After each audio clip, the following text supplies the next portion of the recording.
You know, there's one more peace deal that Xi Jinping attempted. The one between Russia and Ukraine. It was a 12-point peace plan, but it found zero takers. Sank without a trace. Meanwhile, the war is intensifying, both with missiles and words. Both sides are reporting exaggerated gains. And both sides are padding up the enemy's losses, which is nothing new for either Putin or Zelensky.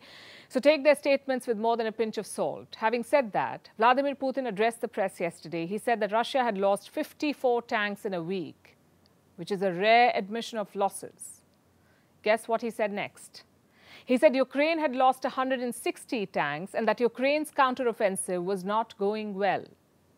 Our next report examines the claims and counterclaims.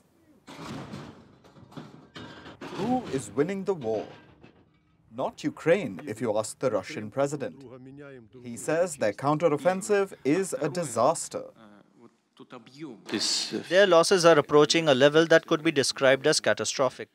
If we take irretrievable losses, it is clear that the defending side suffers fewer losses, but still this ratio of 1 to 10, as they say, is in our favor.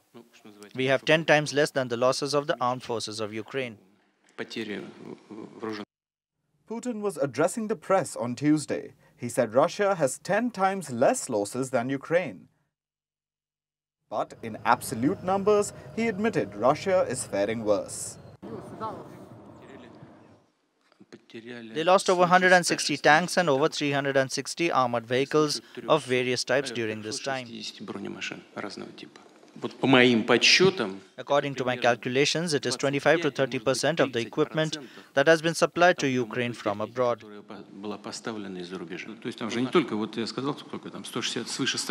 There are not only, as I said, over 160 tanks and 360 infantry fighting vehicles. This is not all NATO equipment. Soviet-made armored vehicles are also being destroyed there, but both Bradleys and the Leopards are burning really well. As for our losses, let the Defense Ministry speak on other data, on personal losses. But as for the tanks, as I've said, they have lost over 160, we have lost 54. Some of them can be restored and repaired. So Putin says Ukraine has lost over 500 vehicles. About a quarter of these are Western supplies. Some Leopard tanks and Bradley armored fighting vehicles have been destroyed. And Russia has lost about 54 tanks. There's of course no way to verify the exact figures. Ukraine and the West will dispute Russia's version. Thanks to everyone who is fighting, who protects and advances our positions. For example, the Bakhmut sector. It is, in particular, the soldiers of the 80th Separate Brigade of the Ukrainian Air Assault Forces. There is forward movement in various areas. I thank you. Thank you for your extraordinary bravery. That was Zelensky during his address on Tuesday. At the same time, the NATO Secretary General Jens Stoltenberg was in the US. And the support that we are providing together to Ukraine is now making a difference on the battlefield as we speak. Because the offensive is launched and Ukrainians are making progress, making advances. It's still early days, but what we do know is that the more land Ukrainians are able to liberate, the stronger hand they will have at the negotiating table.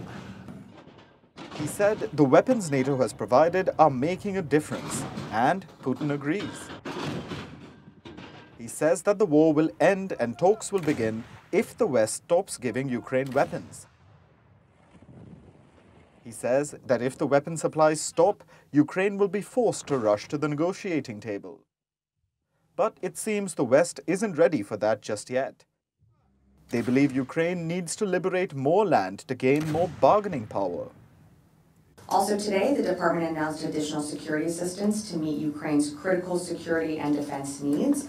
This is the Biden administration's 40th presidential drawdown of equipment from DoD inventories for Ukraine since August 2021.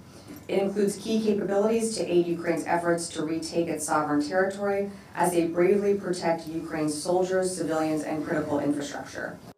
Yes, the US is giving Ukraine another military aid package.